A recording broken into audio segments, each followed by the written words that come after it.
y mamá me han amenazado que me van a hacer desaparecer. Yo le puedo asegurar que está muerta y la han tirado a la ciénaga. Bueno, ella empezó a investigar el tema de la venta de órganos, de la venta de sangre, inclusive del tráfico de bebés. Le digo, Ceci, tenés miedo.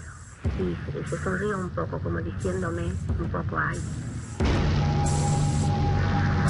La aparición de cuerpos, la desaparición de internos.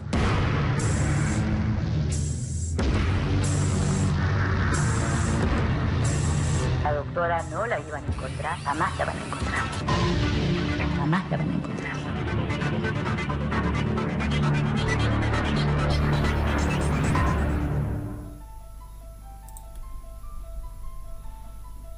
El 16 de junio de 1985, la doctora Cecilia hizo su última guardia en el Hospital Neuropsiquiátrico Colonia Dr. Domingo Cabrete Torres, también llamada Colonia Montes de Oca, ubicada a unos 10 kilómetros de la ciudad de Luján.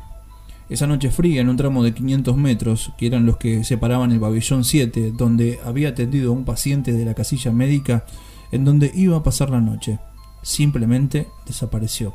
Pasaron 36 años y varias hipótesis por demás, pero el misterio permanece intacto y ya nadie la busca. Ella estaba investigando el tráfico de órganos en la colonia. Esa fue su perdición, aseguró su tía Inés. Cecilia tenía 39 años cuando la vieron por última vez. Anda tranquilo, yo voy a descansar, Miguel, le dijo esa noche a un interno que la había acompañado hasta el dormitorio médico, antes de que un detalle que en ese momento parecía menor la sorprendiera. Uy, yo dejé cerrada la puerta y está abierta. Contó Inés que fueron las palabras, según el relato después de ese paciente. Entonces resonó. Alguien la estaba esperando adentro. A las 21:45 la mujer había firmado el libro de entradas del establecimiento. Al día siguiente, 17 de junio, fueron a buscarla por la mañana y ya no estaba. Curiosamente, sin embargo, la cama estaba tendida como si nadie la hubiese usado esa noche. Los zapatos marrones de la doctora guardados debajo de la mesa de luz, como solía dejarlos, y su auto, un Renault 6 verde claro, seguía afuera, en la puerta, donde ella lo había estacionado. La casa médica guarda desde entonces la verdad del caso de la doctora o el fantasma de Open Door, como la llamaron también en algún momento. Lo cierto es que su desaparición se convirtió en el caso con mayores enigmas de la historia policial argentina. Se investigó su vida sentimental, se pensó en un secuestro, también que se había fugado por su propia voluntad y hasta que se había unido a una secta. La explicación más simple, más allá de todas las especulaciones, era pensar que si ella desapareció en ese lugar, tenía que estar en ese lugar. La noche anterior a que la doctora desapareciera, llamó a su casa y estas fueron sus palabras: «Mamá, tengo que contarte algo terrible». En ese momento la llamada se cortó. Según dijo su tía, mi hermana estaba desesperada, hasta le mandó un telegrama a Cecilia para saber qué pasaba. Ese mensaje, por supuesto, no tuvo respuesta. Entre todas las irregularidades que por aquella época ensombrecían el asilo, que había sido creado por el doctor Cabreta a principios del siglo XX para alojar y curar enfermos mentales, la tía de Cecilia sostuvo que había un detalle en particular que a su sobrina le llamaba mucho la atención. Las personas desaparecían ahí adentro, pero especialmente los pacientes que tenían ojos claros. Cecilia había empezado a investigar ablación de órganos, tráfico de córneas. La doctora hacía preguntas y tal vez hubiera visto más de lo que le convenía ver. En el último tiempo que tuvieron contacto con ella, recordó su tía, se le notaba nerviosa, incluso cuando se iba a dormir. Colocaba la cama pegada a la puerta, como trabándola. También dijo, tenía miedo de que alguien entrara, pero sus precauciones cada vez que volvía al departamento que ocupaban en Luján no fueron suficientes para protegerla, también en el interior de la colonia. Todas las noches había 4 médicos de guardia, precisó Inés sobre la rutina del hospital neuropsiquiátrico. Sin embargo, la noche del 16 al 17 de junio, de esos 4 médicos, habían faltado 3. La dejaron sola a Cecilia con más de 1000 pacientes, dijo su tía. De acuerdo a su relato, desde la colonia se comunicaron con ellos para informarles que había desaparecido recién 4 días después. Antes de eso, cuando aún no habían transcurrido ni siquiera 48 horas de que la única médica de guardia que tenían se le perdiera el rastro, el director de la institución decidió hacer una remodelación. Pintaron la casilla, dijo su tía con la voz cargada de desconfianza.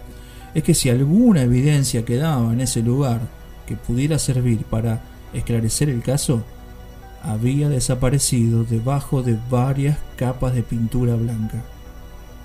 La familia luchó durante años para que la investigación no se cerrara, aunque mucho menos fue lo que les duró la esperanza de creer que Cecilia podía seguir con vida. Inés afirmó convencida: yo creo que esa noche murió una paciente y que en la ambulancia que se llevó el cuerpo también sacaron a Cecilia. Por cualquier parte que pasó, pienso si ella estará enterrada ahí, agregó con tristeza. Personalmente, no sé si es mi opinión objetiva o un deseo realidad. Pienso que la doctora se retiró por su voluntad.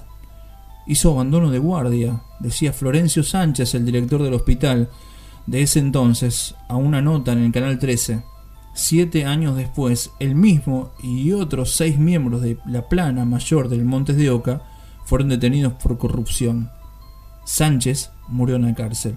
En otra entrevista de ese momento, Marcelo Parrilli, el abogado que representaba a la familia de Cecilia, subrayó: la causa nunca fue caratulada como un delito, siempre fue averiguación de paradero.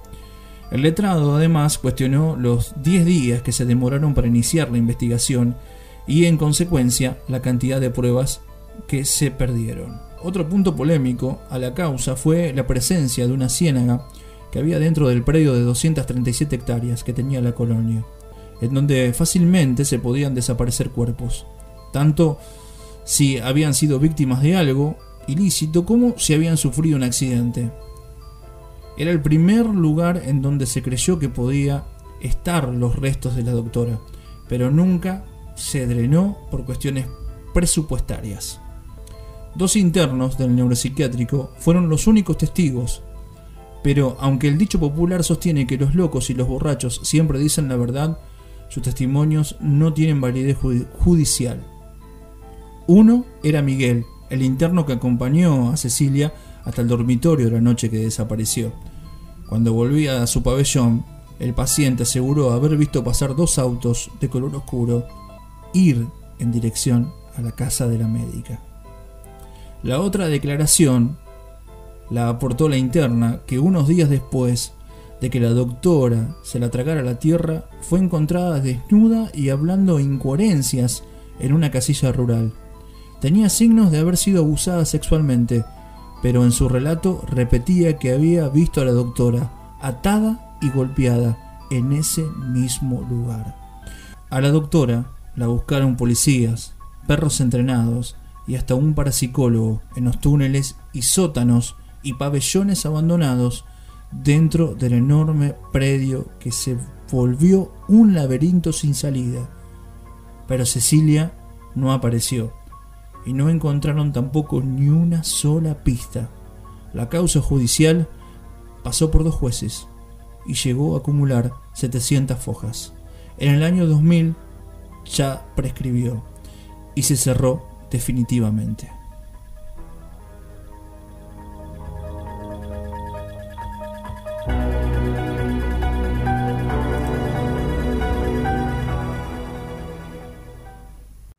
Han pasado 48 horas, ahora sí.